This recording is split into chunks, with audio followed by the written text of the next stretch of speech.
Exponential থাকবে, logarithmic থাকবে, তাই না?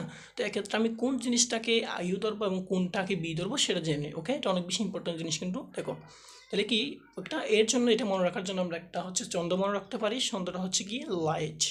এই লাইট দিয়ে আমরা ইজিলি মনে রাখতে পারবো লাইট এল মানে কি এল মানে হচ্ছে লগারিদম, এবং এ মানে হচ্ছে তোমার অ্যালজেব্রিক, এবং টি মানে হচ্ছে ট্রাইগোনোমেট্রিক, আর হচ্ছে ই মানে হচ্ছে তোমার এক্সপোনেনশিয়াল, আর আই মানে হচ্ছে ইনভার্স ট্রাইগোনোমেট্রিক।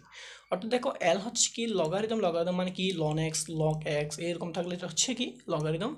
এরপর হচ্ছে আই মানে হচ্ছে আমার কি ইনভার্স ট্রাইগোনোমেট্রিক, যেমন sine inverse one x, cos inverse one x, tan inverse one x ইত্যাদি ইত্যাদি।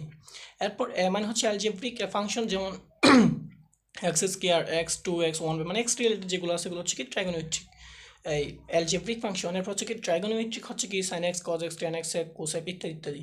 এরপর হচ্ছে কি এটা হচ্ছে এক্সপোনেনশিয়াল ফাংশন যেগুলো আছে, এটা যেমন e to the power x, a to the power x, ten to the power x, tan inverse x, এই রিলেটেড যেগুলো হচ্ছে কি এক্সপোনেনশিয়াল। তো এখান থেকে হচ্ছে যে জিনিসটা আগে থাকবে সেটাকে আমি ইউ ধরবো, যেটা পরে থাকবে সেটাকে আমি বি ধরবো। যেমন মনে করো আমার কি লগারিদম আছে একটাতে, আরেকটা তোমার কি এক্সপোনেনশিয়াল আছে, তাহলে সেক্ষেত্রে আমি কোনটাকে আগে ধরবো? সেক্ষেত্রে আমি কি এই এল যে আমার আগে আছে জন্য আমি এলকে ইউ ধরবো, এবং এক্সপোনেনশিয়াল যে জিনিসটা সেটাকে আমি বি ধরবো।